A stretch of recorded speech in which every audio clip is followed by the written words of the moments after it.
नमस्कार, मैं पंडित Narendra Upadhyay astro counselling में आप सबका बहुत बहुत स्वागत करता हूँ। इस समय कोरोना काल चल रहा है और इस कोरोना के समय में इम्यून सिस्टम इस समय बहुत पॉपुलर हो गया है। इम्यून सिस्टम बढ़ाने के लिए, इम्यून सिस्टम को सही रखने के लिए बहुत सारी चीज़ें मार्केट में आ गई है, बहुत सारी चीज़ें हो रही हैं। अच्छी बात है, इसकी बुराई करने की आवश्यकता नहीं है। सबसे पहले आप अपने मन को, अपने दिमाग को पूरी अच्छी तरीके से रखिए, बूस्टअप रखिए, मोराल अपना हाई रखिए, बिल्कुल मन मस्तिष्क को स्ट्रॉन्ग रखिए। आपका इम्यून सिस्टम भी हाई होगा और इम्यून सिस्टम इससे भी प्रभावित होता है। ये बिल्कुल सबसे ज़्यादा जरूरी चीज़ है। दूसरी बात, हम ज्योतिष पे आते हैं। यदि आपके जन्म कुंडली में लग्नेश अच्छी स्थिति में है, लग्नेश संक्रमित नहीं है, लग्नेश खष्ट भाव में नहीं है, लग्नेश अष्टम भाव में नहीं है, लग्नेश के साथ खष्टेश का कोई संयोग नहीं है, अष्टमेश का कोई संयोग नहीं है, शत्रु ग्रहों के साथ संक्रमित नहीं है, तो सबसे पहले तो जीवन भर के लिए आपका जो इम्यून सिस्टम है वो एक बूस्टअप है और उससे संक्रमित होने के चांसेस उसके कम होंगे। दूसरी बात, दशाओं पे करेंगे।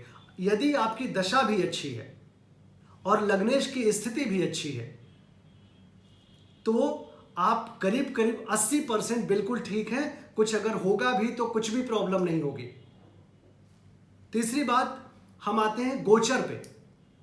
अगर गोचर की स्थिति अच्छी हो, आपसे संबंधित गोचर की भी स्थिति अगर अच्छी हो तो आप पूरी तरीके से सुरक्षित हैं। लेकिन एक बात को जरूर ध्यान रखिए, अगर बाहर तूफान चल रहा हो तो हाथ पैर को बांध करके, हाथ पैर को फोल्ड करके, हाथ पैर को बचा करके रहना चाहिए, बल्कि बाहर नहीं निकलना चाहिए। सारी चीज़ें किनारे, संयमित रहना बहुत जरूरी है। अब हम गोचर पे आते हैं। गोचर की स्थिति इस समय बहुत ही खराब है। गोचर की स्थिति में बुध राहु के साथ है, बृहस्पति वक्री हैं, शनि वक्री हैं, सूर्य की स्थिति थोड़ी सी, जो संक्रमण काल 17 तारीख तक था उससे थोड़े बेटर हुए हैं, 15 अगस्त के बाद और अच्छे होंगे। तो इस तरीके से जो है ना, पूरे जनमानस की इम्यून सिस्टम अच्छी होने लगेगी। कब?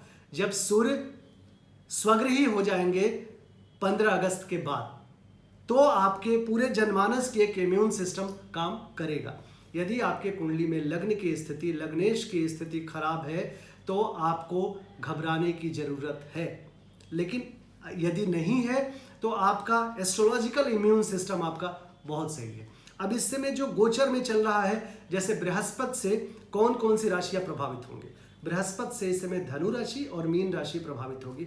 आपको बहुत जरूरत है बच के पार करने की, बहुत संयमित होकर के कार्य करें। मैं शुरू से बता देता हूं आपको।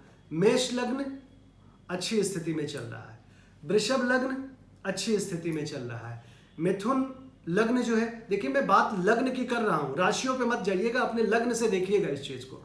मिथुन लग्न, आपके लग्न में बुध और राहु बैठा है, बुध स्वगृही है और राहु यहाँ पे मित्र क्षत्रिय है। तो अगर किसी तरह की कोई प्रॉब्लम भी होगी ना तो आप जरूर किसी खतरनाक स्थिति में नहीं जाएंगे। कर्क, बहुत जल्दी आपके लग्नेश की स्थिति बदलती है, क्योंकि हर 2.25 दिन पे चंद्रमा की स्थिति बदलती है। तो आप खराब स्थिति में नहीं है, लेकिन संयमित जरूर रहना। ऐसे संयमित सारे राशियों को, सारे लग्नों को रहना है, क्योंकि गोचर किसी के लिए बहुत अच्छा नहीं है।